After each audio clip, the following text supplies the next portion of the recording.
If your phone has rung with one of those flat, robotic voices in the last few years, the kind that pauses a second too long before it starts talking, a company might already owe you money for it, and you don't need a single receipt to collect it. I'm not talking about a lottery or a mystery check. I'm talking about real court settlements, the kind where a company got caught breaking a federal law called the TCPA and agreed to pay everyone whose phone they called without permission. One of these cases already sent out checks between $319 and $638 per person, just for a wrong number robocall. No call logs, no bill, no lawyer, just your name and the number that got called. That one has closed, but as of today, there's a new one open right now, and the deadline to file is July 24th. It takes about 10 minutes, and later in this video, I'll show you the category of these settlements that pays the most, and that almost nobody checks. I'm Walter Sinclair, and every week I go through court filings and consumer protection updates so you don't have to. I'm not a bank employee, and I'm not a fraud investigator. I'm someone who reads the paperwork most people skip.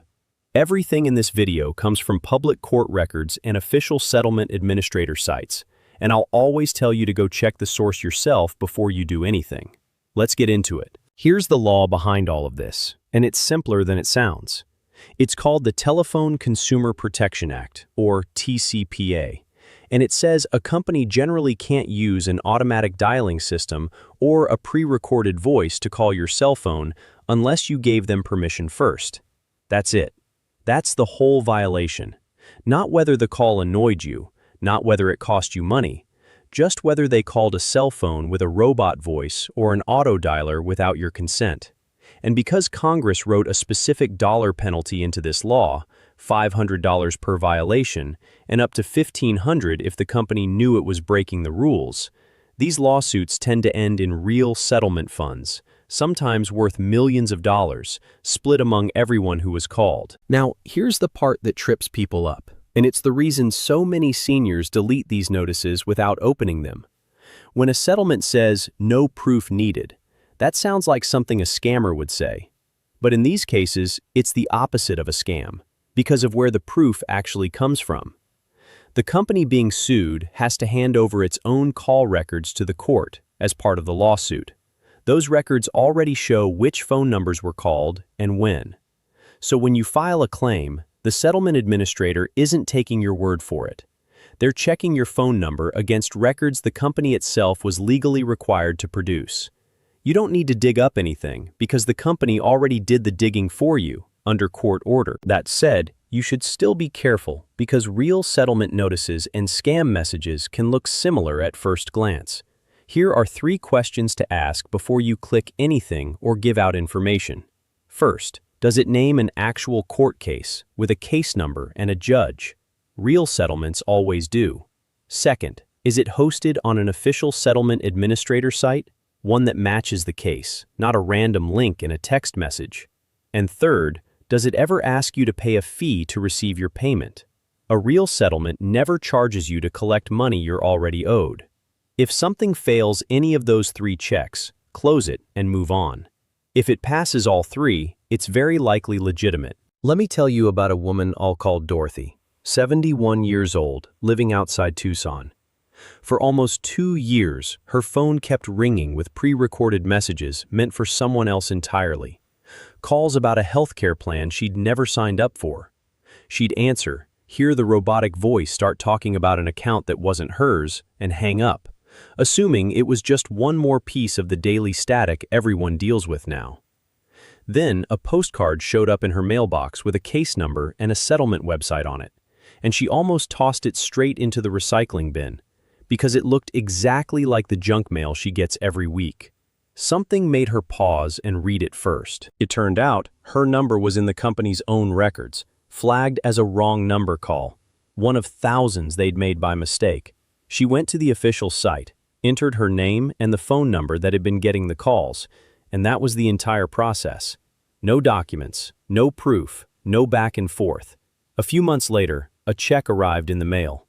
For Dorothy, the money mattered, but what she told me mattered more. It was the first time in 2 years that something about those calls actually got resolved, instead of just being something she had to put up with. Here's the one that's actually open right now. Farmers Insurance agreed to a settlement of just under $3 million over claims that it, or telemarketers working on its behalf, made unwanted robocalls to people's cell phones. And here's the detail most people miss. You do not need to have ever been a Farmers Insurance customer to qualify. What matters is whether you received the calls, not whether you had a policy with them. Eligible claimants can receive up to $425, and just like Dorothy's case, no proof is required beyond your sworn statement and the phone number that got the calls. The deadline to file is July 24, 2026, so if you're watching this close to that date, don't wait. This brings up a myth I hear constantly, so let's clear it up. A lot of seniors assume they have to prove they were actually harmed by these calls, that somehow being annoyed or losing a few minutes of their day isn't a real enough problem to bring to a court. But under the TCPA, the call itself is the violation. You don't have to show a financial loss, a doctor's bill, or any kind of damage. The law already decided that an unwanted robocall to your cell phone has a value, and that value is what gets paid out. You're not asking for a favor when you file one of these claims. You're collecting money a court already said you're entitled to. If a video like this is useful to you, hitting subscribe genuinely helps because it tells me to keep digging through these settlements every week so people like you don't have to go searching for them yourselves. Now, remember that number I mentioned at the start, the $319 to $638 payout. That one's closed, but I promised you the category that pays even more than that, and we're getting there. I know what some of you are thinking right now. If this were real money just sitting there for the taking, wouldn't everyone already know about it? Here's the honest answer. Companies that lose these lawsuits are not exactly eager to advertise that they owe you money. Courts approve these settlements. Administrators post the details on websites built specifically for that one case, and then it's largely up to word of mouth from there. It's not a conspiracy to keep you in the dark. It's just bureaucratic quiet, the same way most government programs and legal notices don't get a marketing budget. This isn't a scheme. It's money that a judge has already ordered set aside, waiting for the people it belongs to. Because keeping track of which settlements are open changes month to month, I've put together a free checklist you can use anytime. 5 signs a settlement notice is legitimate, plus where to safely check for currently open TCPA cases without falling for a scam site pretending to be one. It's free, it takes 2 minutes to read, and it's meant to be something you keep and reuse every time a notice like this lands in your mailbox. Now, here's the category I promised you, the one that consistently pays the most and gets checked the least. Healthcare-related wrong number robocall settlements. These are cases where a healthcare company's calling system dialed a cell phone that used to belong to one of their patients, but had since been reassigned to someone completely unconnected to them, someone like Dorothy. Because healthcare companies tend to make an enormous volume of automated calls, and because these mistakes affect large numbers of people at once, the settlement funds in these cases tend to be bigger, and the per-person payouts often land well above what you see in a typical telemarketing settlement, sometimes in that $300 to $600 range we talked about earlier, occasionally higher. Here's exactly how to check if you qualify for something like this, step by step. First, think back over the last 4 years, since that's roughly the window most of these lawsuits cover, and recall if you ever got a robotic or pre-recorded call about a medical account, insurance plan, or health service that wasn't yours. Second, search for open class action settlement directories online, the ones that specifically track TCPA and healthcare robocall cases, and look for anything with your state listed or a nationwide class.